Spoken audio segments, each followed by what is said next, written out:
விஜயகாந்த் மறைவுக்கு அப்புறம் இப்போதான் நான் வரேன், வெளியிலே வரேன். அது வரைக்கும் நான் வரவே இல்லை, வெளியில் எங்கேயுமே போனதில்லை. ஏன்னு கேட்டிங்கன்னா அவன் போனதுலேருந்து என் மனசு ரொம்ப கஷ்டமாக இருக்குது. இந்த நல்ல நாளில் அந்த அவனுடைய நினைவு நாட்களையும் கொண்டு முருகப்பெருமானுடைய அவர்கிட்டயே வேண்டிக்கிட்டான் ஆத்மா சாந்தி அடையணும்.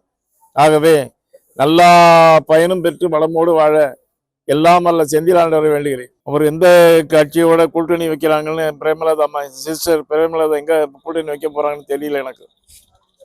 ஆனா தம்பி பிரபாகரன் வந்து கிட்டத்தட்ட 4 லட்சம் ஓட்டு வாங்கியிருக்கார் இங்க விருதுநகர்ல. இன்னும் ஒரு 4000 ஓட்டுல இருந்து அவர் ஜெயிச்சு அவர் நேரம் எம்பி ஆகி போயிருக்க வேண்டியது.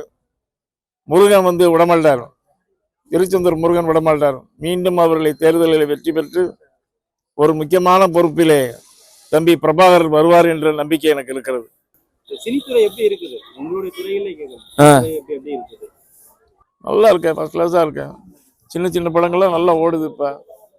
இப்போ பார்த்தீங்கன்னா டூரிஸ்ட் ஃபேமிலின்னு ஒரு படம் நல்லா போச்சு.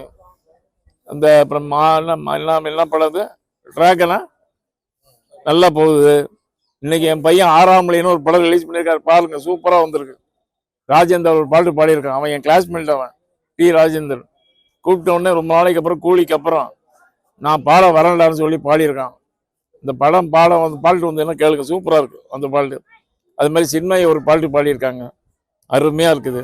படம் வெற்றி பெற எல்லாம் வல்ல முருகனையும் சொல்லி பத்திரிகை நண்பர்களும் வாழ்த்துமாறு கேட்டுக்கொள்கிறேன்.